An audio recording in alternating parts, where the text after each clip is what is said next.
किसी भी चीज से बहुत बहुत बढ़ के है।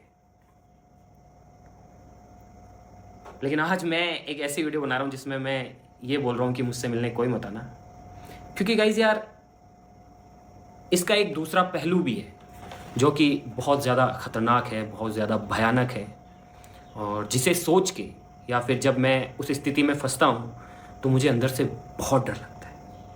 क्योंकि भाई इतना बड़ा क्रिएटर होने के साथ साथ मेरी जिम्मेदारियाँ भी हैं, और जितने बड़े क्रिएटर होते हैं उनकी जिम्मेदारियाँ उतनी ही ज़्यादा बड़ी होती है। भाई दूसरा पहलू ये है कि जब लोग हमसे मिलते हैं उन्हें भी खुशी होती है, मुझे भी खुशी होती है, लेकिन दूसरी साइड जब हम उनसे नहीं मिल पाते तो उससे भी ज़्यादा निराशा होती है सामने वाले को भी और हमें भी। भाई बहुत बार ऐसा होता है कि बहुत सारे लोग एक लंबा सफ़र तय करके अपना कीमती समय देके पैसे खर्च करके हमसे मिलने के लिए आते हैं, और बहुत बार ऐसा होता है कि हम लोग उनसे नहीं मिल पाते, और ऐसे में वो लोग बहुत निराश होते हैं। उनको हम पे गुस्सा भी आता है, निराशा भी होती है, और जायज़ भी है यार। कोई इंसान अगर इतना लंबा सफ़र तय करके अपना कीमती समय देके पैसे खर्च करके सिर्फ हमसे मिलने के लिए आए और हम उनसे ना मिल पाए तो मैं समझ सकता हूँ कि उनको कितना ज़्यादा बुरा लगता होगा। लेकिन गाइस क्या करूँ यार, कुछ चीज़ें ऐसी है जो कि मेरे बस में नहीं है। मैं हूँ इंसान एक, और काफ़ी बार ऐसा हो जाता है, सच में जाने अनजाने में ऐसा हो जाता है कि हम लोग नहीं मिल पाते हैं लोगों से। कि भाई आपको पता है कि आजकल हम डेली वीडियोस अपलोड करते हैं, तो इसके चक्कर में हम कभी कैंपिंग करने के लिए जंगल में निकल जाते हैं, कभी हम आउट ऑफ स्टेट होते हैं, कभी तो इंडिया से ही बाहर होते हैं, और महीने में 20 से ज़्यादा दिन तो हम स्टूडियो में होते ही नहीं हैं।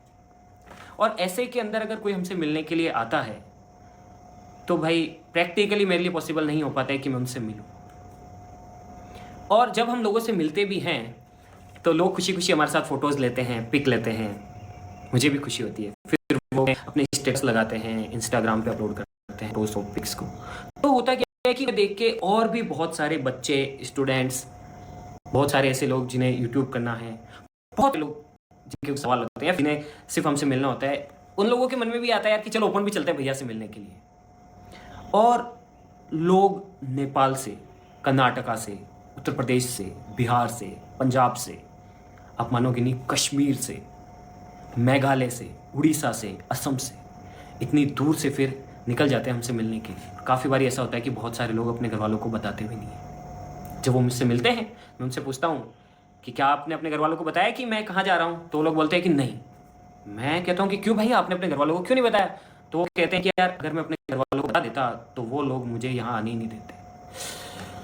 तब मैं सोचता हूँ कि यार ये लोग बिना बताए आए हैं और इनके घर वाले कितने परेशान हो रहे होंगे। और काफ़ी बारी तो ऐसा होता है भाई, क्योंकि बहुत सारे लोग ऐसे होते हैं जो कि घर से पहली बार निकलते हैं, तो उनको नहीं पता होता है कि कौन सी ट्रेन लेनी है, कहाँ से जाना है, कहाँ से बस मिलेगी, कहाँ से क्या होगा, और ऐसे में वो लोग भटक जाते हैं।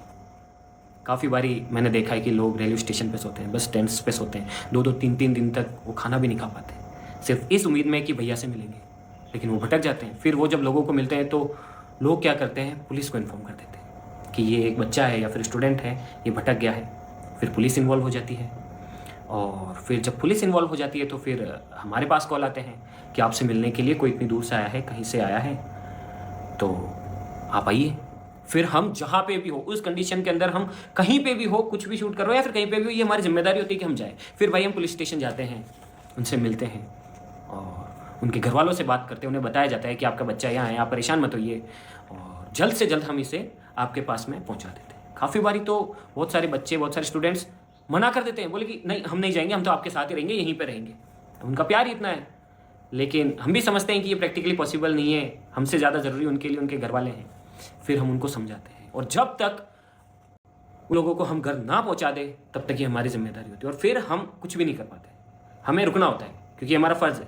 और काफ़ी बारी जब पुलिस तक नहीं जा पाती बात तो वो जैसे तैसे करके स्टूडियो आ जाते हैं, और हमें पता पड़ता है कि कोई अगर बच्चा छोटा है या फिर कोई थोड़ा एज में कम है, 17-18 साल का है, 16-17 का है, नाबालिग है, तो भाई हम तुरंत ऑफिस आते हैं, चाहे वो कहीं पे भी हो, और फिर हम लोग तब तक वेट करते हैं जब तक या तो उनके घर वाले ना आ जाए या फिर हम किसी तरीके से उन्हें उनके घर तक ना पहुंचाते। भाई आप मानोगे नहीं, बहुत सारे पुलिस स्टेशंस में अलग अलग जगहों पे गुमशुदगी की, लापता की रिपोर्ट्स दर्ज होती हैं कि हमारा बच्चा गायब है या फिर वो 2-3 दिन से नहीं मिल रहा है, और बाद में पता पड़ता है कि वो लोग मुझसे मिलने के लिए निकले होते हैं।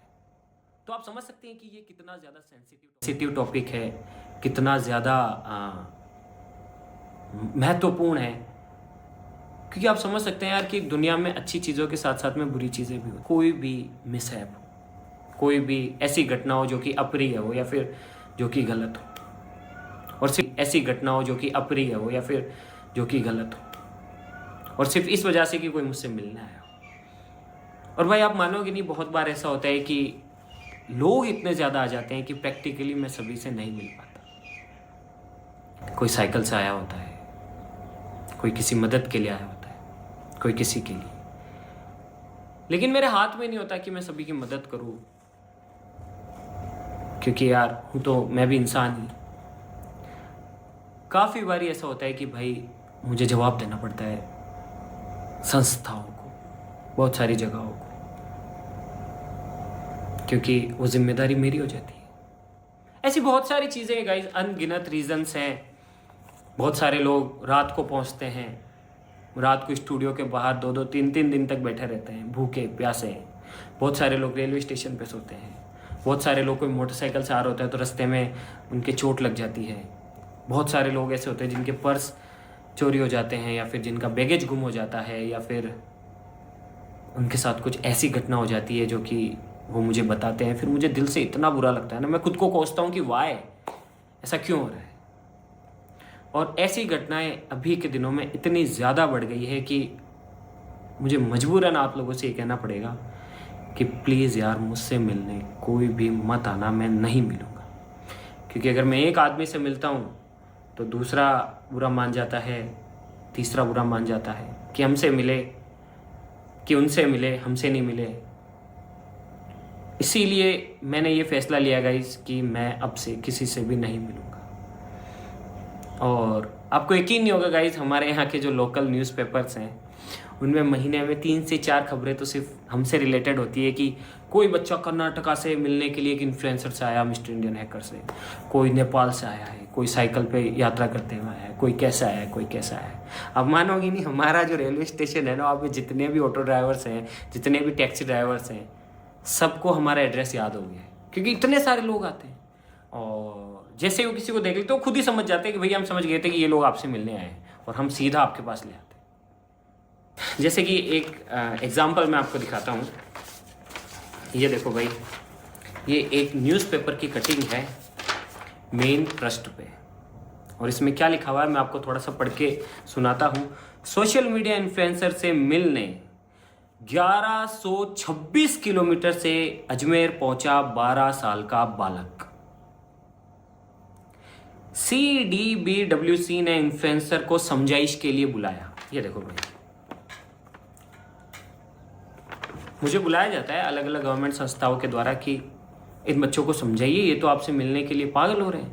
मैं जाता हूँ, उन्हें समझाता हूँ, फिर भी वो नहीं समझते हैं। बोले